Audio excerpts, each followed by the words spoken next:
Ang tanong ko ay batay sa aklat ni Timothy. Sa unang aklat ni Timothy, chapter 2, verse 9 at 10. Kung papayagan niyo ako, sister. Gayun din naman, nais kong ang mga babae ay magdamit ng maayos, na may disente at moderate na pananamit. Hindi yaong may tirinta sa buhok o may ginto, perlas o mamahaling kasuotan, kundi yung nababagay sa mga babaeng nagpapahayag ng kabanalan sa pamamagitan ng mabubuting gawa. Sister, mula nang dumating ako sa simbahan, meron akong katanungan tungkol sa pananamit. Na ang Diyos na nagmanifest sa buhay ng maraming tao, ang mga taong ito rin ang nagtestify sa mga kahanga-hangang gawa ng Diyos sa kanilang buhay, ngunit patuloy pa rin silang hindi maayos, kung pwede nating sabihin ganun, na nagsusuot ng mga damit na hindi nararapat. Sa aking palagay, sa tingin ko ang mga taong hindi bumibisita sa ating simbahan ay mag-iisip ng mali, magkakaroon sila ng maling idea tungkol sa pag-uugali ng mga ilang tao dito sa loob ng simbahan. Na-discuss nyo na po ito sa maraming pagkakataon. Kaya, dapat pa ba nating ipagpatuloy ang pagturo nito? Alright, brother, nang sinasabi sa mga verse na yon na kung paano dapat manamit ang mga babae moderately at hindi sa anumang marangya o sumptuous, right? Kung babalik tayo sa nakaraan, sa panahon ng kasaysayan, kung paano sila nabuhay at nagbihis at kumilos, ang mga babae at mga lalaki rin, ang mga Greek, ang mga Romano, pagkatapos lahat ng mga Romano, mga lalaki at babae.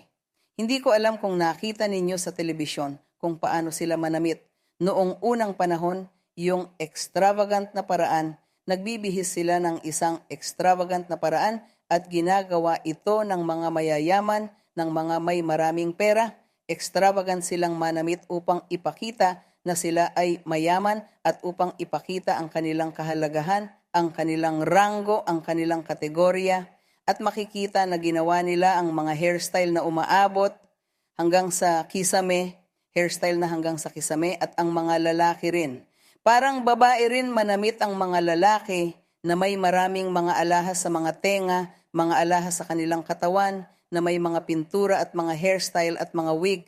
Ang mga lalaki rin ay nagsuot ng maraming mga wig. Ito ay isang pagpapakita, extravagant, dahil ginawa nila ito upang ipakita ang kahalagahan. Ang mga hindi nagbihis ng ganito ay ang mga mahihirap, ang mga underprivileged. Kaya ang mga mahihirap na tao, ang mga underprivileged na tao ay nakabihis halos nakapaa, naglakad na walang sapatos, naglakad na hindi maayos ang buhok, naglakad na nakakover ng shawl dahil wala silang pera. Ngunit ang mga babae at mga lalaki na may pera ay nagpapakita ng kanilang kapangyarihan at kadakilaan at kayamanan sa paraan ng kanilang pananamit. At nang dumating ang gospel dahil kahit ang mga people of Israel, sila rin ay gumamit ang mga babae. Ito ay matatagpuan natin sa Isaiah chapter 2 o chapter 5 or something like that. Sa tingin ko chapter 2 ng Isaiah, kung saan sinasabi na parusa laban sa mga anak na babae ng Sion kung mayroon na nagbasa doon. Sinasabi na ang people of Israel, ang mga babae rin ay gumamit ng kanilang mga pabango, sinuot ang mga alahas.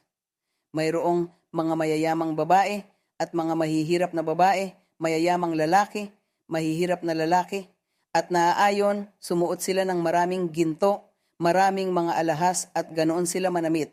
At sa isang banda ay parang isang pagpapahiya para sa mga mahihirap dahil sila ay nagbihis ng maayos at sa maraming mga karo, samantalang ang mga mahihirap na tao ay kawawa. Halos wala silang pangkain. Iyon ang paraan, tulad ng paraan ng pananamit nang dumating ang gospel ng Panginoong Hesus. Dahil ang gospel ay hindi na lamang para sa mga people of Israel, kundi ang gospel ay dumating para sa mga tao ng iba't ibang bansa, mga Israelite at mga dayuhan o mga Gentile. ang pangako na sila ay may buong karapatan na maligtas, na marinig ang gospel at magbalik loob sa Diyos. Mayroong halo na kultura, halo ng pera ng mga tao, ang mga may pera, ang mga walang pera, ang mga extravagant manamit, those who did not, those who did. Kaya ang mga apostol ay nagsimulang magturo na dahil ang Holy Spirit ay nagsimulang dumating sa lahat ng mga tao, parehong mga Hudyo na nagbalik loob sa gospel, tulad ng mga Hudyo na lalaki, babae na nagbalik loob at mga dayuhan o mga gentil, mga lalaki at mga babae na rin na nagbalik loob. Mayroong pagkakaiba rin ng kultura, ng pananamit at ng paraan ng pag-uugali sa pang-araw-araw na buhay. Ano ang ginawa ng mga apostol? Sinabi nila, hindi nyo na kailangang patunayan, yung mga taong may pera, hindi nyo na kailangang patunayang kayo ay mayaman. Hindi na ninyo kailangang ipakita ito sa inyong mga alahas, sa inyong damit, sa inyong paraan ng pananamit. Huwag ninyong ipakita na mayroon kayong mga kayamanan dahil mayroon na kayong Holy Spirit at lahat tayo ay pantay-pantay sa Diyos. Mahirap at mayaman. Ang Holy Spirit ay dumating. Binigyan tayo ng Diyos ng spiritual gifts sa lahat. Kaya hindi na mananamit with sumptuousness. Huwag maging over the top, maging moderate sa iyong pananamit dahil wala na kayong kailangang patunayan sa ibang tao. Kailangan mong ipakita na ikaw ay anak ng Diyos. Anak ng Diyos na may kapangyarihang kaloob ng Diyos sa iyo at suporta sa spiritual gifts na mayroon ka. Iyon ang paraan kung paano mo mapapakita ang iyong kadakilaan o iyong dignidad, ngunit hindi na ito sa kayamanan. Kaya ang sabi ng apostol na hindi sa ito ay kasalanan, ang sabi niya lamang, na huwag gawin ang mga bagay sa extravagant na paraan dahil hindi ito magandang tignan. Ngayon, ipapakita mo na ang virtues mo, yung virtues and moral qualities. Yan ang kailangang ipakita ng isang tao na meron siya. Hindi na yung alahas.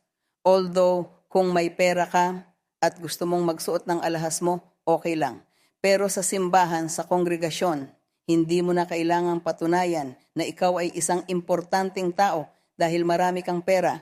Sa halip, ipapakita mo na ikaw ay taong mayroong spiritual gifts na nasa puso ang Diyos, naglilingkod sa Diyos, and ginagamit siya ng Diyos para mag-perform ng mga milagro at signs. Yan ang gustong ituro ng mga apostol dahil hindi iyon kasalanan.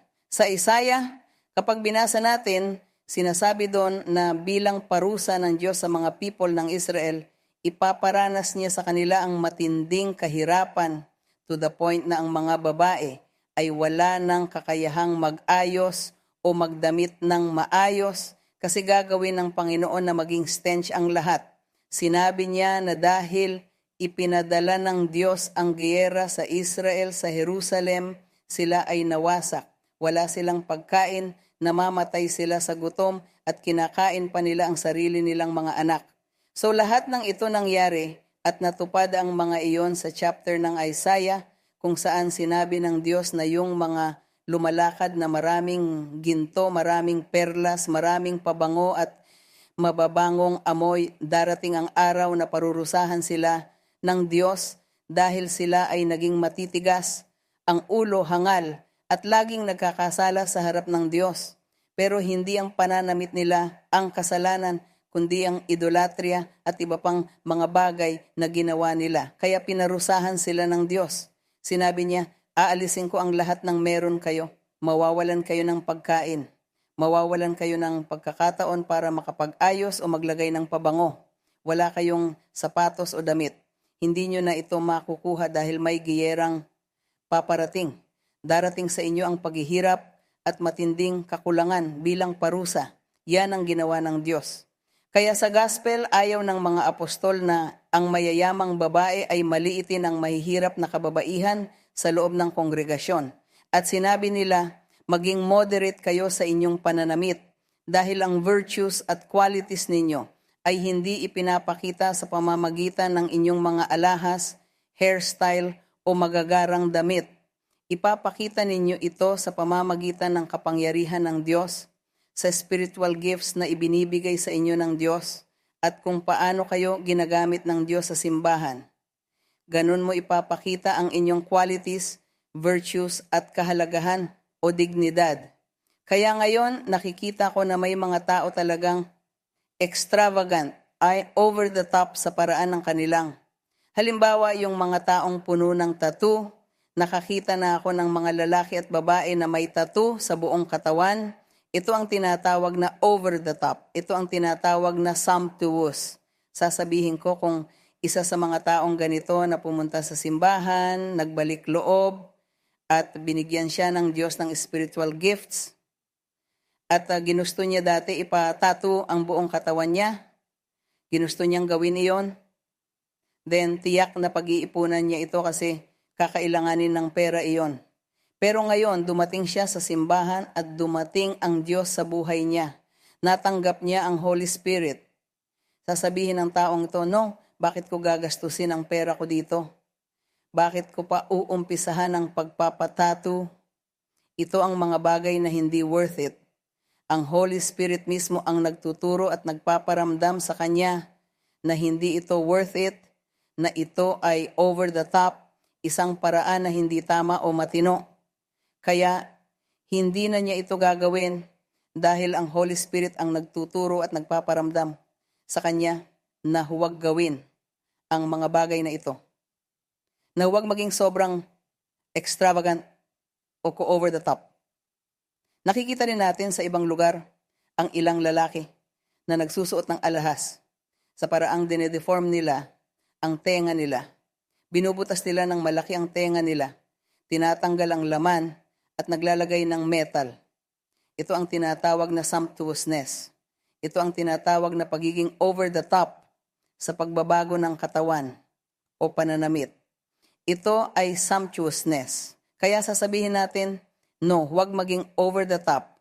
Huwag mong tanggalin ang tenga mo at maglagay ng plastic dahil ito ay makulay at makinang. So hanggang saan na lang tayo aabot? Kasi may mga tao na nagpapalagay ng sungay, yung iba nagpapasurgery para lagyan ng sungay dahil gusto lang nila. Pero sa Panginoon, hindi natin gagawin yan dahil ang Holy Spirit ang nagtuturo sa atin. Siya ang nagtuturo at nagpaparamdam kung ano ang pinakamainam para sa atin. Kung paano tayo dapat mamuhay at kung paano natin dapat gawin ang mga bagay. Ang Holy Spirit ang tumutulong sa atin. Sa kabilang banda, yung mga taong over the top, exaggerated na nakikita natin. Dahil naniniwala akong marami ka nang nakita na mga exaggerated sa pananamit at personal presentation nila. So ito ay sinusuportahan ng masasamang espiritu.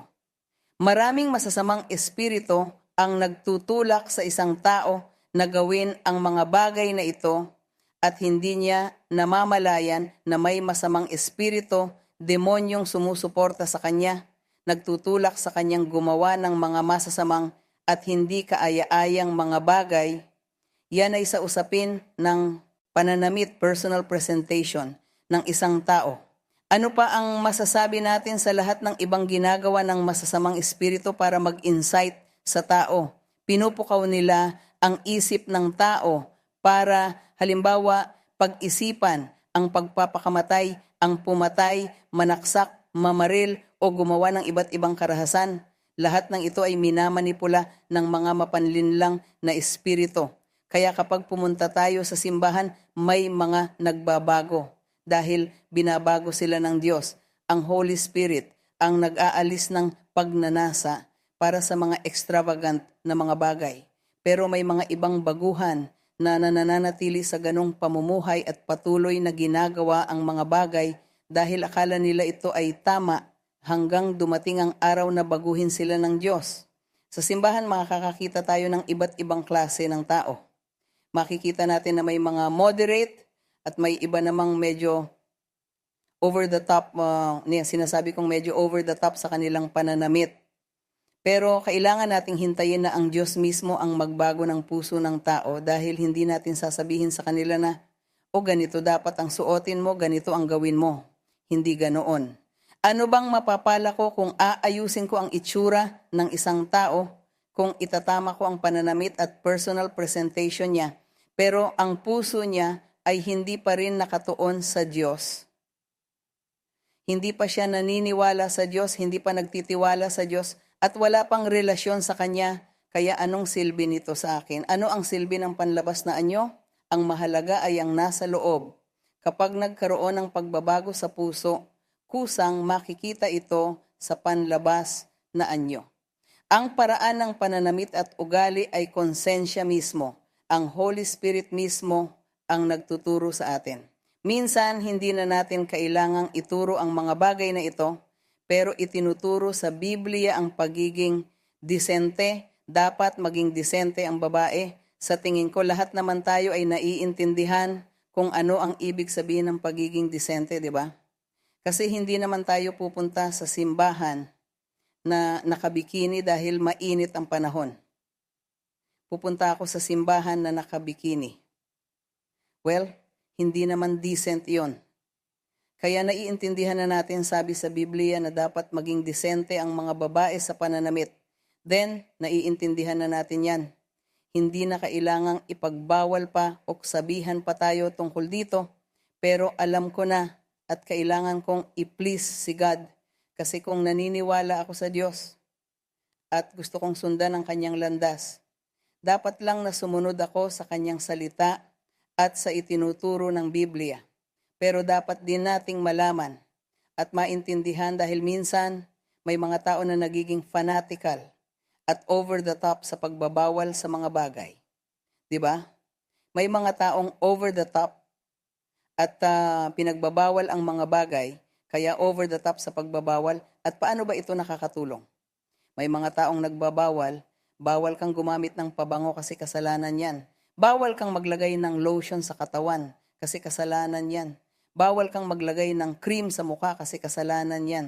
Lahat na lang ay kasalanan, kaya hindi sila naglalagay ng lotion, hindi gumagamit ng pabango o kahit ano pa. Kasi iniisip nila na kasalanan yon. Pero sa loob naman nila, nagkakasala sila, kung nagseselos, may sama ng loob, makasarili, at nagnanais ng masama sa iba, nananakit, at nagsisinungaling. Kaya dapat nating pag-isipan ang lahat ng ito, di ba? Unahin natin ang pagbabago sa loob. Huwag tayong maging over the top kasi hindi kailangang maging over the top. Maging normal lang tayo. Ang Diyos mismo ang nagtuturo sa atin kung paano maging normal. Ano bang masama kung may magsuot ng pabango? Wala namang masamang epekto yan. Hindi magagalit ang Diyos diyan kasi siya mismo ang lumikha ng mga halaman at bulaklak kung saan nanggagaling ang mga pabango. So that's it. Ang buhay kasama ang Diyos ay isang buhay kung saan dapat tayong humingi ng karunungan at katalinuhan sa Diyos para gawin ang tama. At hindi maging fanatic, hindi ma-fall sa fanaticism o over the top sa pananamit. Pagiging disente. Napakahalaga ng pagiging disente. Siguro balang araw, makakapag-Bible study tayo tungkol sa pagiging disente at magbibigay tayo ng mga halimbawa kasi alam ko marami sa mga kapatiran natin ang may maraming mga halimbawa, karanasan. Marami na silang napuntahang bansa kung saan iba-iba ang pananamit ng mga tao. Kasama yan sa pag-unawa natin. Paano manamit ang mga nasa kagubatan? Paano manamit ang mga nasa disyerto? Well, ang dami nating pwedeng pag-usapan tungkol dito. Pero hahanapin natin ang kahulugan at dahilan sa lahat ng bagay. At tayo ay kikilos at magpapasya ng may katalinuhan at maingat na pag-iisip. That's it. Kaya bilang assignment, hinihiling ko sa kapatiran na tingnan sa diksyonaryo kung ano ang ibig sabihin ng pagiging disente o maayos sa pananamit. Doon, matututo sila at malalaman ang maraming detalye na madalas nating ginagamit sa simbahan ng Diyos. Dahil dito sa simbahan, hindi tayo pupunta ng hindi maayos ang pananamit, di ba? Hindi tayo magpapakita ng katawan kasi nakakahiya ito sa kapatiran natin. Kaya bilang respeto sa lahat, magdadamit tayo ng maayos. Pero may mga kapatiran na sanay na nasa bahay lang, ewan ko, hindi masyadong maayos ang suot dahil naiinitan sila. Kaya suot nila ay underwear lang sa bahay, sinasabi nila wala namang nakakakita sa akin, kaya okay lang. Well, malaya siyang gawin yon hanggang sa dumating ang araw na sabihin ng Diyos na huwag na niyang gawin iyon. Kasi minsan bilang tao, marami tayong ginagawa, pinapakinggan at ginagawa, pinapractice. One of these days, tuturuan tayo ng Diyos. Sasabihin niya sa atin, huwag mo nang pakinggan yan ulit, huwag mo nang panoorin yung programang iyan ulit, huwag mo nang pakinggan ang taong yan ulit. Ang Holy Spirit ang nagtuturo sa atin. Kaya nagpapasalamat tayo sa Diyos dahil meron tayong Holy Spirit na nagtuturo sa atin, meron tayong Biblia na nagtuturo sa atin, at meron ding mga preacher, mga guro, at iba pang inilagay ng Diyos sa simbahan na may mga spiritual gifts na magturo rin. At dito, sama-sama tayong natututo. Sige, excuse me brother, kung napahaba ako sa usapan tungkol sa pananamit, pero burahin mo na yung mga iniisip mo noon na akala mo ay tama, pero hindi pala okay.